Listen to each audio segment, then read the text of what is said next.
네, 이어지는 시간은 허반석의 작전 리포트 시간입니다. 서경의 산업부장 허반석 전문위원과 함께합니다. 안녕하세요. 네, 안녕하세요. 네, 반갑습니다. 이번 주 저희 음식료 업종에 대해서 설명 들어보고 있죠.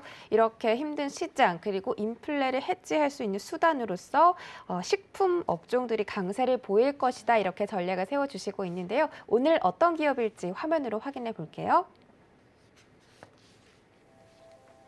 네, 오늘의 기업도 어제와 마찬가지로 성장과 수익성이 모두 양호하다고 합니다. 항상 허반석의 모멘텀 체크리스트에 부합하는 그런 기업들 공개해드리고 있는데요. 바로 말씀해 주시죠. 네, 이번 주 지속적으로 음식료 섹터에서 종목들, 기업들 하나하나 살펴보고 있고요. 오늘은 풀무원입니다. 1월 13일 신한금융투자 리포트와 1월 17일 메리츠증권에서 발간된 리포트를 토대로 풀무원에 대한 이야기 작전 리포트에서 살펴보도록 하겠습니다. 풀무원은 식품 제조업을 주 사업으로 하고 있고 2008년도 7월 인적 분할을 통해서 순수 지주회사로 전환을 시켰습니다. 그러면 연결, 관계, 자회사로는 풀무원 푸드, 풀무원 푸드 앤 컬처, 풀무원 건강생활, 풀무원 녹즙, 그리고 최근 들어서 많이들 좀 접해보셨을 것 같습니다. 풀무원 샘물까지도 총 30개의 연결회사를 보유하고 있고요. 어떤 음식 또는 마트에서 풀무원 하면 어떤 종류가 떠오르실지 모르겠습니다. 주력 제품으로 두부, 그리고 콩과 관련된 부분들 한번 떠올려 보시면 연두 색깔의 풀무원, 상징적인 색깔이 한번 떠오를 것 같습니다. 코로나19 이후에 가정 안에서 그리고 외식보다는 내식 수요 취식이 늘면서 두부 소비도 함께 좀 증가했다라는 이야기들이 들려오고 있습니다. 기업의 매출 비중을 보면요. 식품 그리고 식자재 관련된 부분이죠.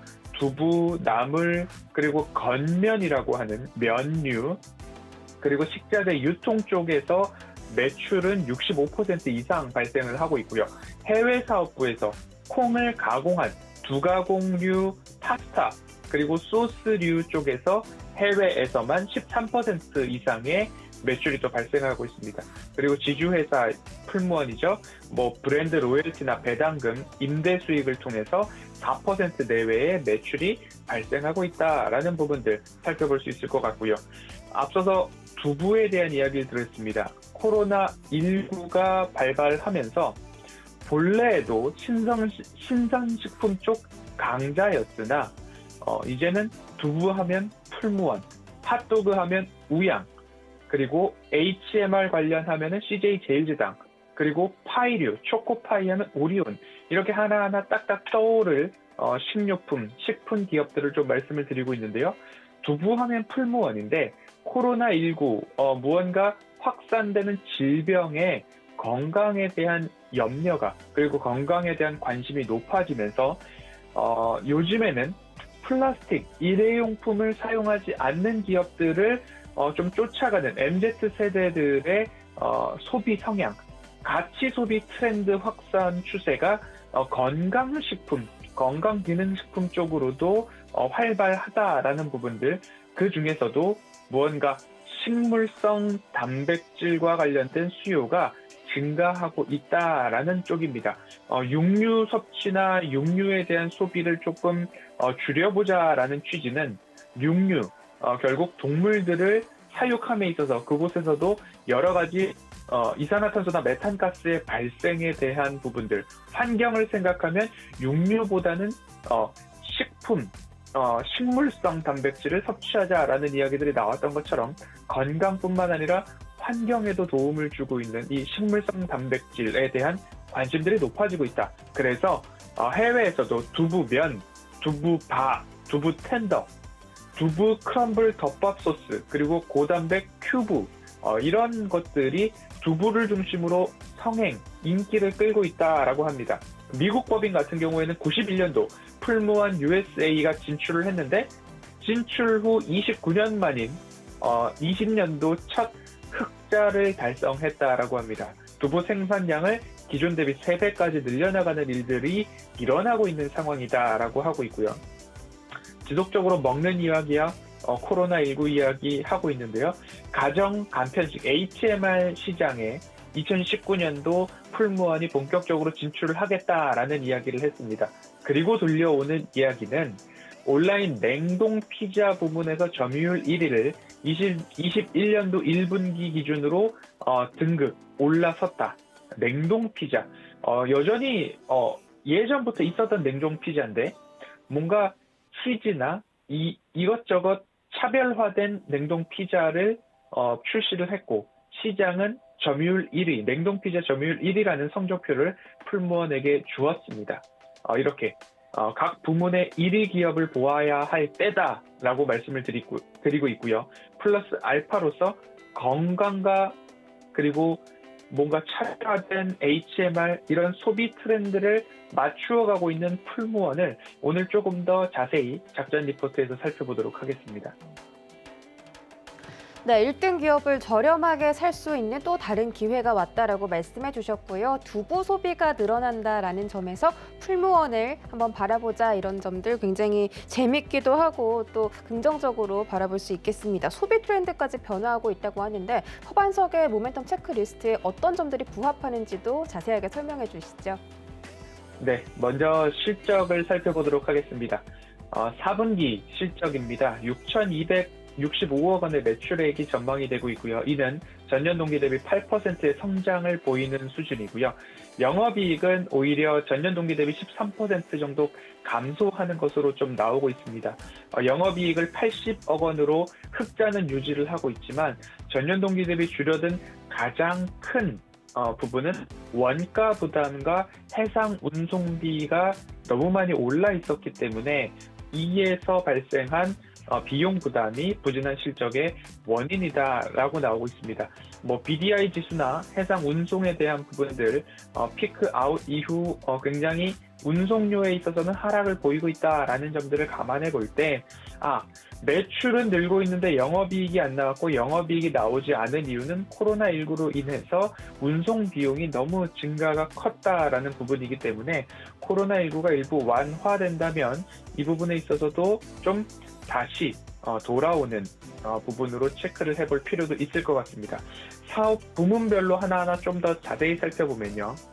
식품 부문은 온라인 매출 성장성 여전히 긍정적으로 보여지고 있고요. 앞서서 물류비 부담이 있다고 말씀을 드렸습니다. 그리고 판가 인상 효과는 지난해 하반기부터 차례차례 모든 식음료 업체들이 반영 중인 모습입니다.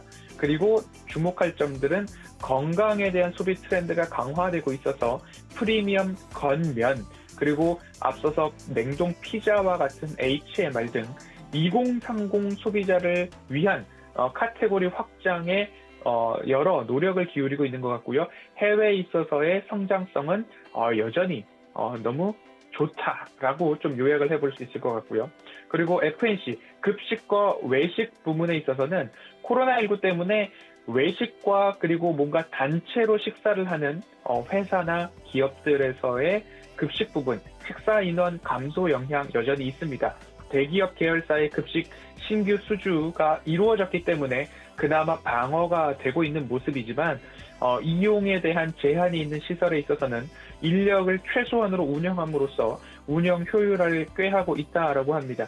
코로나 발발 이후 20년도 이후 적자 기조 유지가 되고 있지만 앞서서 말씀드렸던 대기업 계열사들의 자회사의 일감 몰아주기에 관련된 부분들이 일부 공정위의 결과에 따라서 해소가 됐는데 이를 풀무원이 모두 다 좀 차지를 해오고 있는 흐름들 속에서 앞으로 코로나19가 좀 완화된다면 앞서 말씀드린 물류비에 대한 부담 줄어들 것이고 급식에 대한 부분들 신규 수주를 이미 받아 놓았기 때문에 여기서 매출 증가 포인트를 찾아볼 수 있을 것이다. 그리고 공항 등에 있었던 임차료 환급 부문 3분기 수준으로 차례차례 반영이 되고 있다.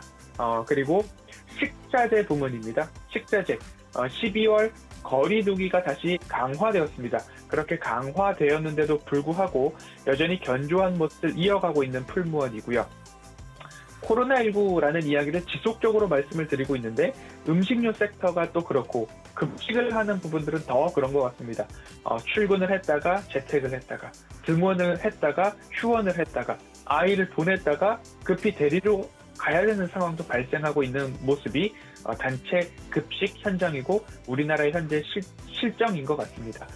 그래도 어린이는 어린이대로 그리고 노인은 노인대로 특화된 서비스를 보이고 있는 부분이 식자재 부분이고 코로나19 수혜와 코로나19 피해 모두가 좀 반영 중인 그런 현상이 풀무원에서 보이고는 있습니다. 그런데 풀무원의 추가 모멘텀을 좀 말씀을 드려보면 풀무원 푸드앤컬처가 급식에 대한 부분들 구내 식당 운영 사업을 하고 있는데 삼성전자와 현대자동차의 구내 식당에 대한 부분들 수주가 이어졌습니다. 지난해 6월부터 삼성전자 시흥 공장 그리고 올해 1월부터 현대자동차 울산 공장 일부에서 구내 식당을 운영했는데 단체 급식 시장에 변동이 좀 있었습니다.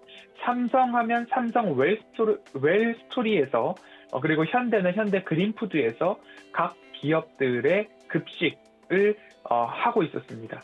공정거래위원회에서 위탁급식업체들의 선정에 있어서 너무 자회사의 일감 몰아주기 관련된 관행이다. 이는 개선이 필요하다라는 결정이 나오자 풀무원 푸드앤컬처가 삼성, 현대, LG와 엮이지 않은 기업들 중 규모와 경쟁력을 갖추고 있는 기업으로 선정이 되었기 때문에 이제 코로나19가 좀 완화되고 급식에 대한 식수 인원들이 늘어나게 된다면 이곳에서 또 다른 모멘텀 요소가 발생할 수도 있겠다라는 생각이 들면서 올해는 전 사업 부분에 있어서 영업이익이 671억 원으로 전망이 되고 있습니다. 이는 전년 대비 52%의 성장이 전망되는 부분이기 때문에 코로나19에 대한 부정적인 측면들이 하나하나 일단락된다면 추가 상승의 모멘텀은 충분하다. 그리고 최근에 보여지고 있는 기관, 연기금 중심, 사모펀드 중심의 수급세를 확인해 보신다면 굉장히 매력적인 구간에 위치해 있다라는 부분까지 말씀을 드리면서 코로나19와 수해 피해 모두 다 있지만 기관 중심의 안정적 수급과 건강을 생각하는 최근의 소비 트렌드, 식물성 단백질 대표 기업 두 분은 풀무원이라는 부분을 확인해 보시고요. 미국에서 첫 흑자 전환했고 공장의 캐파를 3배 이상 증설하고 있는 모습입니다. 그리고 이번 주는 1위 기업을 보자라는 말씀을 드렸고요. 오리온, 언택트와 컨택트 모두 다 잘하고 있는 CJ 제일제당, 그리고 식물성 단백질 하면 풀무원, 이렇게 3기업 말씀을 드렸고요. 27일, 중대한 결정은 27일이다라고 말씀을 드렸습니다.